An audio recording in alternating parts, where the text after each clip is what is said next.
కూటమి ప్రభుత్వం అధికారంలోకి వచ్చాక కడప జిల్లా ప్రొద్దుటూరు మినీ గోవాగా తయారైందని మాజీ ఎమ్మెల్యే రాచమల్లు శివప్రసాద్ రెడ్డి అన్నారు. క్యాసినో, జూదం, అసాంఘిక కార్యకలాపాలకు ప్రొద్దుటూరు కేరాఫ్గా మారిందని చెప్పారు. కూటమి నాయకుల అండదండలతోనే అసాంఘిక కార్యక్రమాలు జరుగుతున్నాయని ఆయన ఆరోపించారు.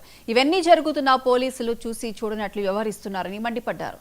చెడు అలవాట్లతో ప్రొద్దుటూరు యువత తమ జీవితాలను నాశనం చేసుకుంటున్నారని ఆవేదన వ్యక్తం చేశారు.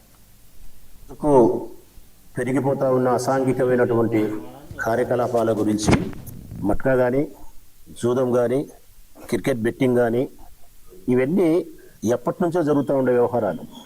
నేను కాదనను. అయితే దాంట్లో ప్రభుత్వాలు మారినప్పుడు, ఎమ్మెల్యేలు మారినప్పుడు ఎక్కువ తక్కువ ఉంటుంది నియంత్రించే విధానంలో.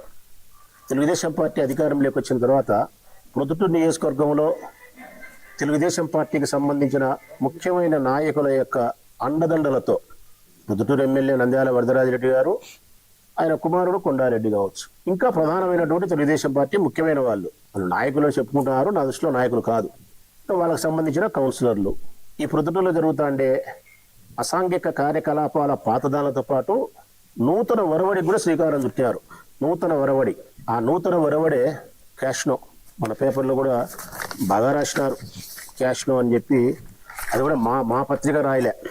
ఒకవేళ మా పత్రిక ఏదన్నా అనుకుంటే ఏదో సాక్షి మాదిలే అనుకోవచ్చు. ఆంధ్రజ్యోతి రాసింది అబ్బాయి. ఇది రోజు రోజుకు పెరిగిపోతా ఉన్న అసాంఘికమైనటువంటి కార్యకలాపాల గురించి మట్కా కానీ, జూదం కానీ, క్రికెట్ బెట్టింగ్ కానీ ఇవన్నీ ఎప్పటి నుంచో జరుగుతూ ఉండే వ్యవహారాలు. నేను కాదనను. అయితే దాంట్లో ప్రభుత్వాలు మారినప్పుడు, ఎమ్మెల్యేలు మారినప్పుడు ఎక్కువ తక్కువ ఉంటుంది నియంత్రించే విధానంలో.